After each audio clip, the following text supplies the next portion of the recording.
नमस्कार। अंधकार से प्रकाश की ओर गीता सत्य सार इस कार्यक्रम में आप सभी का स्वागत है।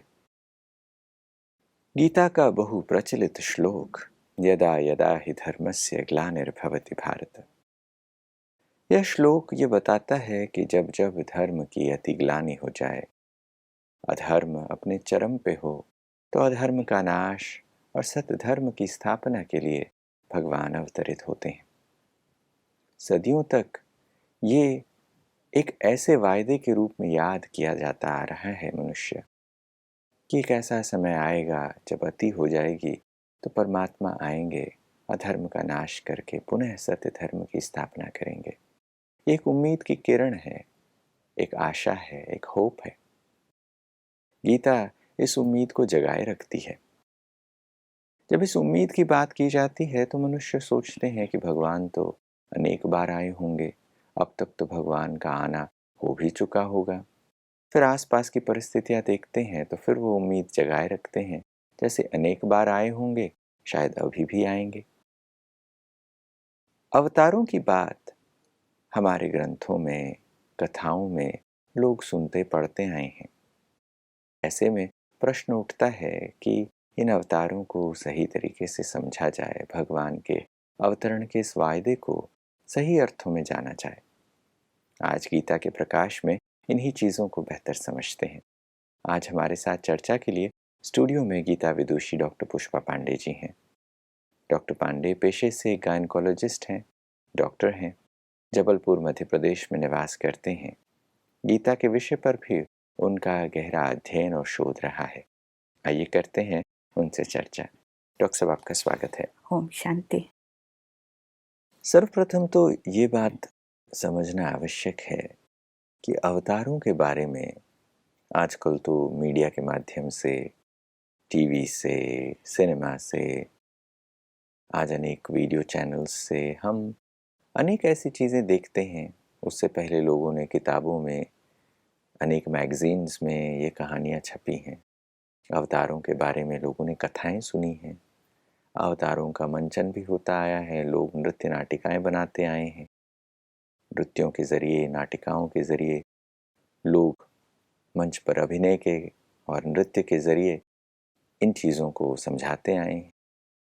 मगर ये कथाएं, ये अवतारों की जो बात कही जा रही है, इन चीज़ों को स्पष्टता से समझा जाए। सबसे पहले तो ये समझा जाए कि अवतार का अर्थ क्या है। फिर बाद में जो दशावतारों की बात की जाती है, जो मुख्य अवतार माने जाते हैं, ऐसे लोग तो अनेक अवतारों की बात करते हैं, मगर मुख्य जो दशावतारों की बात कही जाती है वो किस शास्त्र में उपलब्ध हैं, कहाँ से वो चीज़ निकलती है, उसका सोर्स भी समझा जाए। तो आपने बहुत ही सुंदर प्रश्न पूछा है कि अव अर्थात ऊंचे, त अर्थात नीचे उतरना। तो कहाँ से उतरना, ये समझना बहुत आवश्यक है। और क्या हम आत्माएं नहीं उतरती हैं नीचे? तो हमें स्पष्ट पहले समझना पड़ेगा कि अवतार या अवतरण का अर्थ क्या होता है। तो गीता में एक ही लोक बतलाया है जो परम धाम है, जहां पर हर आत्मा रहती है, जहां परमात्मा रहते हैं। तो जो आत्माएं हैं वो भी नीचे आती हैं, अवतरित होती हैं। जो देव आत्माएं हैं वो भी नीचे आती हैं, मतलब साधारण आत्माएं भी नीचे आती हैं, देवात्माएं भी नीचे आती हैं और परमात्मा भी नीचे आते हैं। तो अवतरण तो हम सभी को कह सकते हैं, लेकिन हमें स्पष्ट समझना है कि ये कौन से अवतरण की बात हो रही है। जैसे आपने श्लोक बोला ना, यदा यदा हि धर्मस्य ग्लानिर्भवति भारत। तो ये कौन से अवतरण की बात? यह अवश्य ही परमात्मा अवतरण की बात है। लेकिन हम शास्त्रों में पढ़ते हैं, ये जो आपने दशावतार की बात की, ये किसके अवतार हैं? क्या ये परमात्मा अवतरण की बात है या कोई और अवतरण की बात है? वास्तव में जो अवतरित होते हैं, जैसे कहा कि देव आत्माएं भी अवतरित होती हैं। तो देव आत्माएं कब अवतरित होती हैं? सतयुग के प्रारंभ में अवतरित होती हैं। तो आपने एक ध्यान दिया होगा, जो भी हमारे कृष्ण अवतार, श्री राम अवतार जो बताए जाते हैं, है ना, ये तो, और श्री कृष्ण अवतार को संपूर्ण अवतार माना जाता है। बाकी अवतारों को संपूर्ण नहीं माना जाता, अंश अवतार माना जाता है। तो उनके जीवन कहानी में कुछ कुछ मानवीय चीजें भी दिखाई दे जाती हैं, लेकिन परमात्मा जब अवतरित होगा तो उनमें मानवीय चीजें नहीं दिखाई देंगे। इसका मतलब जो कृष्ण अवतार, रामावतार, ये विष्णु के अवतार माने जाते हैं। बिल्कुल। ये वैष्णव संप्रदाय विष्णु को मानता है, और इसीलिए कभी किसी शास्त्र में कम हो जाते हैं, किसी में ज्यादा हो जाते हैं, जिसमें जितने दिव्य गुण दिखाई देते हैं उसके अनुसार विष्णु के जो हैं, ये भागवत पुराण में 22 अवतार, 24 अवतार ये भी दिया, विष्णु पुराण में 10 अवतार दिया, मतलब विभिन्न अवतार बदलते रहते हैं। तो यही कारण है कि जो देवी देवताएं होते हैं, तो वो चूंकि अंतर एक होता है ना, बहुत बड़ा अंतर होता है परमात्म अवतार और ये देवी देवताओं के अवतार में। यही अंतर होता है कि जब आ जाती हैं इस धरा पर देवी देवताएं, है ना, वो अवतरित ही हुए क्योंकि इस धरा पर अवतरित हुए, लेकिन एक बार जब आ जाते हैं तो सिवाय परमात्मा के कोई वापस नहीं जा सकता। तो वो यहाँ पर विभिन्न रूपों में आते रहते हैं, वो आत्माएं यहाँ आती रहती हैं, अपना पार्ट प्ले करती हैं। लेकिन परमात्मा के अवतार में अंतर ये है कि वो ऐसे नहीं आता कि आएगा और वो फिर उसको यहाँ पर पार्ट बजाना पड़े। यही तो बहुत बड़ा डिफरेंस है। इसीलिए कभी कभी देवी देवताएं में साधारण मानव के गुण भी दिखाई देते हैं। तो जो विष्णु अवतार, इसके 10 अवतार बताए गए हैं, और 10 जो है विभिन्न रूपों में बताया है कि मत्स्य अवतार बता दिया है। फिर उसके बाद जैसे डार्विन का सिद्धांत है ना, वैसे तो डार्विन का सिद्धांत कहते हैं बाद में आया, हमारे शास्त्र पहले लिखे गए, लेकिन उसके अनुसार मिलते हैं। तो ये उनके कर्तव्य की यादगार है। वास्तव में ऐसा नहीं है, मत्स्य अवतार है, कूर्म अवतार है, और फिर उसके बाद ये और भी जैसे नरसिंह अवतार है, वराह अवतार है। तो सतयुग में 4 अवतार बताए गए, अगर 10 का हम लेते हैं, सतयुग में 4 बताए गए हैं, और बाकी जो है त्रेता में 3 बताया, द्वापर में 2 बताया, और कलयुग में 1 बताया हुआ है। तो ये विभिन्न अवतार विष्णु के बतलाए हैं। तो जो लोग शैव संप्रदाय वाले हैं वो भी मानते हैं वो शंकर जी का अवतार, लेकिन वो इतना स्पष्ट नहीं कहते कि हमारे 10 अवतार होते हैं। मतलब सभी अपने अपने अनुसार बतलाते हैं कि वो मानते हैं। इवन जो शंकराचार्य जी को भी अवतार मानते हैं, हनुमान जी को भी जो शैव संप्रदाय वाले हैं वो मानते हैं। और एक जो अद्वैत सिद्धांत होता है वो अवतारों की बात ज्यादा नहीं करता है, वो तो कहते हैं कि परमात्मा एक है और ये उनका जो ईश्वरीय मायावी रूप है जो इस संसार में आते हैं। तो अलग अलग सिद्धांत हैं, लेकिन ये सब अलग अलग जो संप्रदाय के लोग हैं इस तरह से मानते हैं। और चूंकि वैष्णव हम गीता पढ़ते हैं, तो गीता ही एक पहला शास्त्र है जिसमें श्री कृष्ण को अवतार माना गया। उसके पहले कहीं नहीं माना गया था, कोई अवतार की बात ही नहीं लिखी गई थी, वो उस समय लिखा गया। अवतारों की जब हम बात करते हैं तो जैसा आप बता रहे हैं ये चीज़ देखने को मिल रही है कि अलग अलग समय पर अलग अलग जो ग्रंथ लिखे गए, शास्त्र लिखे गए, अलग पुराणों में अलग व्याख्या है कितने अवतार हैं, किसी और पुराण में, किसी और शास्त्र में अलग अवतारों की संख्या बताई जा रही है। तो हम देखते हैं कि एक अंतर देखने को मिलता है, कि इनकंसिस्टेंसी है। हम अलग भारत के प्राचीन मंदिरों को जब देखने जाते हैं तो कई मंदिर 800 साल पुराने हैं, कई 1000 साल पुराने हैं, कई प्राचीन मंदिर भारत में देखने को मिलते हैं। वहाँ पर भी इन कथाओं से ओतप्रोत शिल्पकारी देखने को मिलती है, जहाँ पर पत्थरों पर लोगों ने नक्काशियाँ की है, मूर्तियाँ बनाई हैं। कई मंदिरों में इन्हीं दशावतारों की जब हम बात देखते हैं तो वहाँ पर दशावतारों में अलग अवतार देखने को मिलते हैं। प्रायः हम दशावतार में महात्मा बुद्ध को भगवान बुद्ध के अवतार के रूप में देखते हैं, मगर कई मंदिरों में वहाँ पर भगवान बुद्ध की मूर्ति देखने को नहीं मिलती।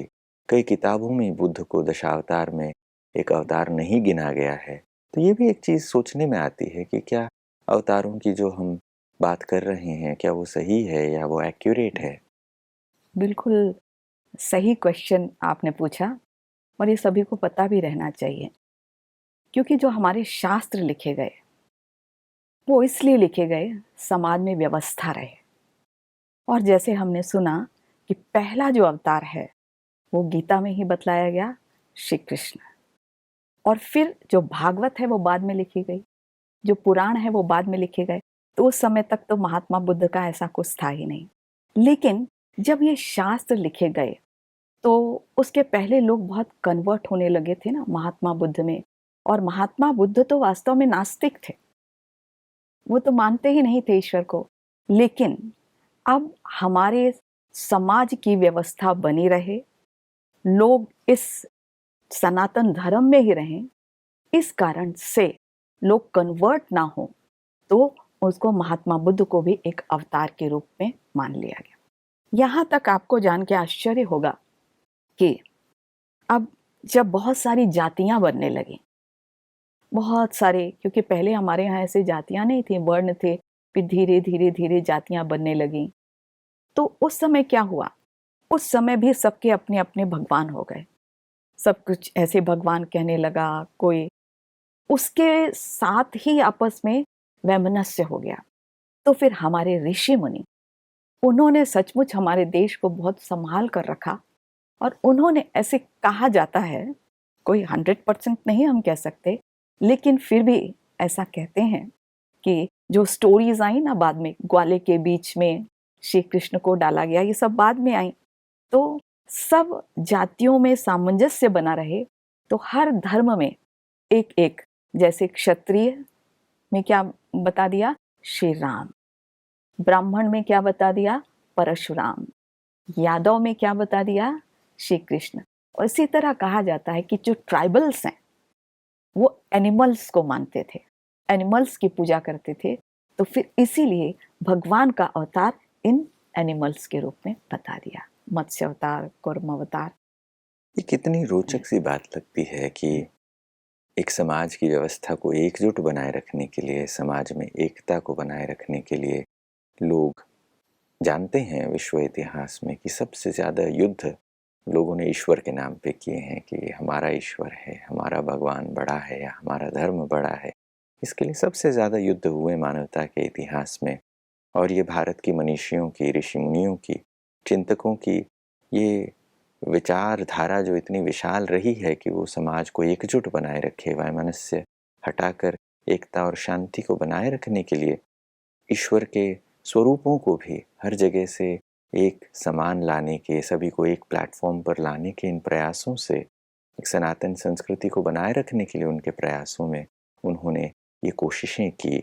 और उनकी कोशिशों से आज हम अवतारों को आज के स्वरूप में, वर्तमान स्वरूप में देखते हैं।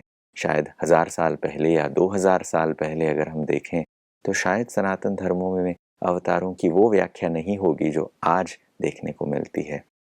तो नेचुरली समय के अनुसार परिवर्तन आते रहे हैं, प्रासंगिक चीज़ें जोड़ी गई हैं, ये बात समझ में आती है।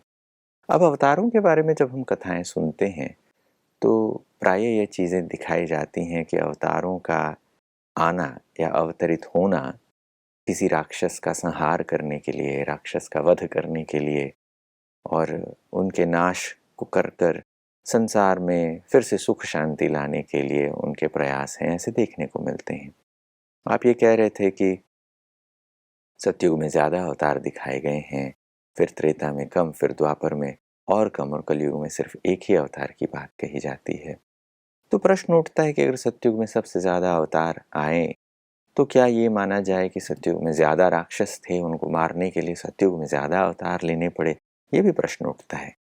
ये वास्तव में बहुत ही अच्छा क्वेश्चन भी है, समझने लायक है। ये सभी इंटेलेक्चुअल्स को सोचना चाहिए। वैसे जो सतयुग है वो सबसे बड़ा युग माना जाता है, लेकिन सतयुग में तो कहा जाता है कि सुख शांति पवित्रता थी, वहाँ चारों तरफ धन धान्य था, कोई अशांति थी ही नहीं। तो उस समय क्वेश्चन ही नहीं उठता कि राक्षस हों, क्योंकि उस समय प्रकृति भी सत्व प्रधान थी, सब आत्माएं भी सत्व प्रधान थी, क्योंकि प्रकृति अलग अलग तो नहीं चलेगी, तो वहाँ कोई ज़्यादा राक्षस तो होंगे नहीं। वास्तव में ये जो कर्तव्य की बात है वो स्टोरीज के रूप में, चूंकि युग ज़्यादा लंबा चलता है तो शायद उसमें ये अवतार ज़्यादा बता दिए हों। जबकि ऐसा होता नहीं है कि कोई उस समय ज़्यादा राक्षस हुए हों और भगवान को आना पड़े। कई लोग ऐसा कहते हैं कि भाई सृष्टि की शुरुआत थी और भगवान को स्थापना करना था उन्हें, तो शुरुआत में थोड़ा-सा विघ्न पड़ते हैं।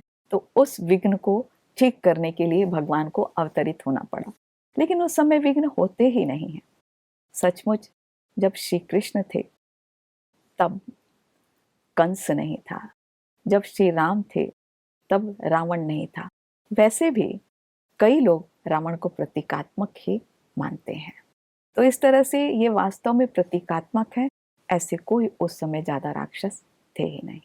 अब ये प्रश्न उठता है, अगर हम ये मान लें कि राक्षसों की बात ही नहीं थी, ये एक चिन्ह है, एक सिंबल है, प्रतीकात्मक चीज़ें हैं जो बताई जा रही हैं, फिर प्रश्न उठता है कि फिर अवतारों को दिखाया ही क्यों गया है? अवतारों को आज जनमानस में उनके चित्र हैं, लोग उनकी कथाएं सुनते पढ़ते आ रहे हैं। तो फिर प्रश्न उठता है, फिर अवतारों के होने का तात्पर्य क्या है? अवतार किस बोध के लिए, क्या समझाने के लिए हमारे सामने है? अवतार वास्तव में परमात्मा, जैसे कहा ना कि परमात्मा के कर्तव्य को दिखाया है कि परमात्मा आकर क्या कर्तव्य करता है। तो जैसे मत्स्य अवतार के रूप में हम फॉर एग्जाम्पल हम लेते हैं, मत्स्य अवतार क्यों बताया गया है? उसमें बताया गया है कि जो राजा मनु थे, तो वो जो है प्रार्थना कर रहे थे नदी के पास। तो वहाँ पर एक मछली आई, छोटी सी मछली आई और फिर उसने कहा, राजन मुझे कमंडल में आप रख लो, मुझे आप बचा लो ये बड़े जानवरों से। तो राजन ने कहा ठीक है। तो वो घर में ले गए और घर में उन्होंने एक छोटे से बर्तन में रखा। धीरे धीरे धीरे वो बड़ी होती गई। फिर उसको बड़े बर्तन में रखा, फिर कुएं में डाला, फिर नदी में डाला और बड़ी हो गई। फिर उन्हें कहा कि मैं मत्स्य अवतार हूँ, विष्णु का अवतार हूँ, और जब प्रलय होगी, मतलब ये समय का भी बतलाता है, जब प्रलय होगी तो राजन आप ऐसे करना, सप्त ऋषियों को लेकर और सभी के बीज को लेकर एक जहाज में बैठ जाना और मेरी सींग में उसको बांध देना। तो ये समय का प्रतीक है कि जब प्रलय अर्थात परिवर्तन का समय, महाविनाश के समय, उस समय जो परमात्मा को याद करता है, जो अच्छी अपने जीवन में दिनचर्या प्रारंभ कर देता है, जो साथ रहता है, तो ये फिर बच जाते हैं और सतयुग में चले जाते हैं। बाकी सब विनाश हो जाते हैं। तो इस बात का प्रतीक है, समय का प्रतीक है, अंत समय का प्रतीक है कि अंत समय थोड़े से लोग बचते हैं जो कि विष्णु अर्थात वही परमात्मा के साथ रहते हैं, परमात्मा को याद करते हैं। तो इसका प्रतीक है। अब जैसे दूसरी हम मान लीजिए लेते हैं वराह अवतार। तो वराह अवतार किस बात का प्रतीक है? वराह अवतार भी इसी बात का प्रतीक है कि जब अंत समय, मतलब कलयुग के अंत में, जब सभी राक्षस, हिरण्याक्ष नाम दिया है उसमें, हिरण्याक्ष मतलब कि सोने का जो आज संसार आर्टिफिशियल है ना, सोने की लंका भी उसको कह सकते हैं, तो उसने नीचे डुबा दिया। कहाँ? सागर के नीचे डुबा दिया। अर्थात जब सभी आत्माएं विकारों में डूब जाती हैं, तो एक तरह से पृथ्वी नीचे गर्त में चली जाती है। तब फिर ब्रह्मा की नासिका से वराह अवतार निकलते हैं। और वराह अवतार, क्योंकि ये पृथ्वी नीचे कैसे जाती है, ऐसे स्टोरी में तो ये बतलाते हैं हिरण्याक्ष नामक जो राक्षस है वो पृथ्वी को नीचे खींच ले जाता है। तो फिर ब्रह्मा की नासिका से वराह अवतार आकर उस पृथ्वी को ऊपर लाते हैं और राक्षस को खत्म करते हैं। राक्षस मतलब विकार। तो ये समय का प्रतीक है, ये परमात्मा के कर्तव्य का प्रतीक है कि सिर्फ परमात्मा ही ये कार्य कर सकता है, भले उनके इतने सारे अवतार विष्णु अवतार के रूप में बताए हुए हैं। ये बहुत ही गहरी चर्चा का विषय है कि जब हम अवतारों के बारे में सुनते हैं, कथाएं सुनते हैं, तो उनको यथार्थ रीति से समझने से बहुत सारे लोग कहते हैं कि ये तो रोचक कथाएं हैं, ये वैज्ञानिक चीज़ें नहीं हैं, ये तो तर्कसम्मत भी नहीं हैं, यहाँ वहाँ की चीज़ें जोड़ी गई हैं। कभी कभार सनातन धर्म के अवलंबियों के ऊपर जब चर्चाओं में लोग हिस्सा लेते हैं तो कहते हैं कि ये रोचक कल्पनाएं मात्र हैं अवतार, मगर ये वास्तविक जीवन से कोई तालमेल नहीं रखती हैं, ऐसा भी लोग कहते हैं। अब जब इस तरीके से इन चीज़ों को समझा जाता है तो समझ में आता है कि इसके पीछे एक गहरा सत्य है। इन चीज़ों को, इन तथ्यों को समझाने के लिए एक ऐसी इमेजरी, एक ऐसी टेपेस्ट्री का निर्माण किया गया ताकि लोग इन चीज़ों को बेहतर तरीके से न भी समझ पाएँ तो कथाएँ कम से कम मॉरल तक आपको ले जाएँ। मगर आज उस मॉरल को न जानने के कारण, उसके पीछे के सत्य को हम भूल जाने के कारण कथाओं के इस वास्तविक अर्थ से और अवतारों के वास्तविक महत्व से हम दूर होते गए हैं। और भी प्रश्न हैं, मगर समय कहता है कि यहाँ रुकना होगा। आज आप आए और आज इस विषय पर आपने एक नया प्रकाश, एक नई अंडरस्टैंडिंग हमारे मित्रों के सामने रखी है। वो सभी इस चीज़ को पसंद करेंगे, ऐसी मैं आशा करता हूँ और आपका धन्यवाद करता हूँ। नमस्कार। नमस्कार।